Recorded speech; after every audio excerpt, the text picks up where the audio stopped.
First. అంటే అవి ఇందిరమ్మ ఇల్లు కావు, అంతే కదా. మరి ఇందిరమ్మ అని ఎందుకు రాసిండ్రు అంటే డబుల్ బెడ్రూమ్ అని పేరు ఇట్లా రాస్తే కేసీఆర్ కట్టించిండ్రు అని చెప్పి జనాలకు అర్థమైపోతారనే ఉద్దేశం చేత పేరు మార్చేసి ఇందిరమ్మ ఇల్లు రాసిండ్రు.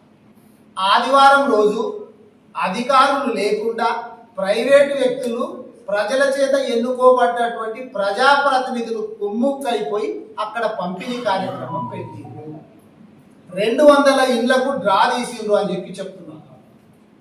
అక్కడ 200 ఇళ్లకు డ్రా తీయడం చాలా సంతోషం, మంచిదే, మేమేం కాదంటలేము. ఎవరికి ఇచ్చిండ్రు ఆ డ్రా తీసి? మా మైనారిటీ సోదరులకు ఇచ్చిండ్రు అని చెప్తున్నారు. సంతోషం, వాళ్ళు కూడా మా బిడ్డలే మైనారిటీ సోదరులకు కూడా ఇవ్వాలి, ఎందుకంటే మైనారిటీలో కూడా పేదవాళ్ళు ఉంటారు. కానీ మీరు గతం లోపల మున్సిపాలిటీ లోపల ఎలక్షన్స్ ఉన్నప్పుడు ఒక్కొక్క వార్డుకు 200 ఇళ్ళు ఇస్తామని చెప్పి ప్రామిస్ చేసిండ్రట మా వాళ్ళు చెప్తున్నారు. మరి ఒక్కొక్క వార్డుకు 200 ఇళ్ళు అంటే 36 వార్డులకు ఎంత అవుతుంది అనేది లెక్క కట్టి అవి ఒక్కటేసారి ఇవ్వాలి. అది ఒక్కటే కాకుండా ముస్లింలకు కూడా ఇక్కడ దాదాపు నాకు తెలిసి 20,000 నుంచి 25,000 మంది ఉంటారు ఓటర్లు. మరి 200 ఇళ్ళు ఇస్తే సరిపోతుంది? మొత్తం ఇక్కడ ఉన్నటువంటి మైనారిటీ సోదరులందరికీ కూడా ఒకటేసారి ఎవరు డ్రా తీపిస్తారో తీపియండి. మరి మీరు చేస్తున్నారు కదా, ఓ ఘనకార్యం చేస్తున్నారు కదా, అదే ఘనకార్యం చేసి మొత్తం మైనారిటీ సోదరులకు ఒక్కటేసారి అందరికీ ఇందిరమ్మ ఇల్లు కావాలి, డబుల్ బెడ్రూమ్లే ఇవ్వండి. వాళ్ళకు ఒక్కరికే కాదు, ఇక్కడ మా ఎస్సీ సోదరులు ఉంటారు, మొదటి విడతగా వాళ్ళకు 200 ఇళ్ళు ఇవ్వండి. ఎస్టీ సోదరులు ఉంటారు, వాళ్ళకు ఒక 200 ఇళ్ళు ఇవ్వండి. మా ముదిరాజులు ఉంటారు, వాళ్ళకు ఒక 200. మా కురుమ సోదరులు యాదవులు, వాళ్ళకు ఒక 200. మా రజక సోదరులు, నాయి బ్రాహ్మణులు, వడ్డెర వాళ్ళు, అగ్రవర్ణాలలో కూడా పేదవాళ్ళు ఉంటారు. రెడ్డిస్లలో కావచ్చు, వైశ్యులలో కావచ్చు, బ్రాహ్మిన్స్లలో కావచ్చు, వీళ్ళందరిలో కూడా ఇంకా పేదవాళ్ళు ఉంటారు. వాళ్ళ ప్రతి వర్గానికి ముందు 200 ఇవ్వండి. వాళ్ళతో పాటు మున్సిపాలిటీ ఇది కదా, ఇది మున్సిపాలిటీ కార్మికులు, వాళ్ళు చిన్న ఉద్యోగస్తులు, వాళ్ళకి 200 ఇవ్వండి ఫస్ట్.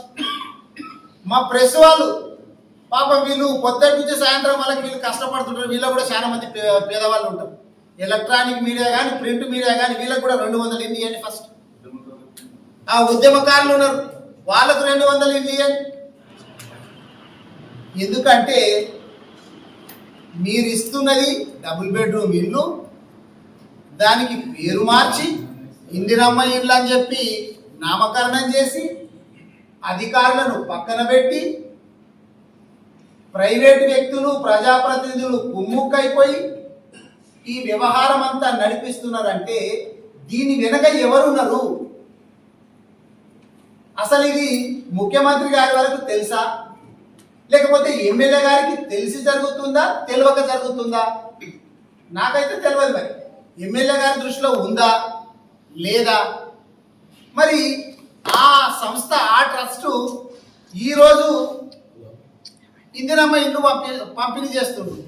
మరి రేపో మాపో సీఎం రిలీఫ్ ఫండ్లు ఉంటాయి, కళ్యాణ లక్ష్మి, షాది ముబారక్ చెక్కులు ఉంటాయి. మరి అవి కూడా ఆ సంస్థ ద్వారా, ఆ ట్రస్ట్ ద్వారా ఏమైనా పంపిణీ చేస్తారా? మీ పార్టీకి సంబంధించినటువంటి బీఫామ్స్ ఇచ్చేది ఉంటే రేపో మాపో ఒకవేళ ఎంపీటీసీ జెడ్పీటీసీ ఎలక్షన్లు ఉంటే మీరు ఎవరి చేతులను ఇప్పించుకోండి. గవర్నమెంట్ దాన్ని తీసుకుపోయి ప్రైవేట్ చేతులలో ఎట్లా పెడతారండి? ఫ్లెక్సీలకు అంత మంచిగా కనబడుతుంటే వీళ్ళు పోయి కూర్చున్నారంటే వీళ్ళకి ఎవరికి ఏం తెలియదా, చెప్పేటోళ్ళు లేదా? నాకైతే తాండ్రులు ఏం జరుగుతుందో అర్థమైతే లేదు. మరి వాళ్ళు చెప్పుకునేది ఇంకోటి ఏంటంటే ప్రజా పాలన. చెప్పుకునే కొంచెం సిగ్గాన్ని అనిపించదా? అరే కేటాయించలేదు, అవినీతి జరగలేదు అని చెప్పి చెప్తున్నారు. మరి దరఖాస్తులు మీరు చాలా సార్లు తీసుకుంటూ వస్తూనే ఉన్నారు కదా, వేలకు వేలు. పాలన స్టార్ట్ చేయక ముందు నుంచి దరఖాస్తులు తీసుకుంటూనే ఉంటారు. ఈ కార్డు, గ్యారంటీ కార్డు మీరు భద్రంగా పెట్టుకొని 100 రోజులు మేము వస్తున్నాము మీకు ఇస్తున్నామని చెప్పి పెట్టిరు కదా. మా తాండూరు నియోజకవర్గంలో, వికారాబాద్ జిల్లాలో ఇంకా భద్రంగా దాచిపెట్టింది. మరి గౌడ్కి సమాధానం చెప్పాలి కదా. మీరు అధికారంలోకి వచ్చినాక ఎన్నోసార్లు మీరు దరఖాస్తులు పెట్టి ఆన్లైన్లలో తీసుకొని ఇవన్నీ చేసింది కదా. మరి అప్పుడు ఏ రోజు కూడా ఇట్లా వేరే ట్రస్టులను పిలిపించేసి తీసుకోలేదు కదా, దరఖాస్తులే తీసుకున్నామో కదా చెప్తున్నారు. మరి దరఖాస్తులు ప్రైవేటు సంస్థల ద్వారా తీసుకోవడం ఎందుకు? గతంలో ఎప్పుడైనా ప్రైవేటు సంస్థల ద్వారా దరఖాస్తులు తీసుకున్నారా? మరి ఇక్కడ ఎందుకు తీసుకోవాల్సి వచ్చింది? అంటే మా వాళ్ళందరూ ఇక్కడ ఉన్నటువంటి బీఆర్ఎస్ పార్టీ ప్రజల తరపున నిలబడి నిజమైనటువంటి అర్హులకే ఈ డబుల్ బెడ్రూమ్ ఇల్లు రావాలని చెప్పి కోరుకుంటున్నారు కాబట్టి, ప్రజా గొంతుకు అయిపోయి మిమ్మల్ని నిలదీస్తున్నది కాబట్టి యూటర్న్ తీసుకున్నాం. వెంటనే యూటర్న్ వచ్చేసి నేను కలెక్టర్ గారికి ఫోన్ చేసిన, లేపుతలేడు. మెసేజ్ పెట్టినా రిప్లై లేదు. మేము 100% దీన్ని ఇంకా పైకి తీసుకుపోతాం. మా పార్టీ తరఫున అవసరమైతే దీన్ని కోర్టులో కూడా వేస్తాం.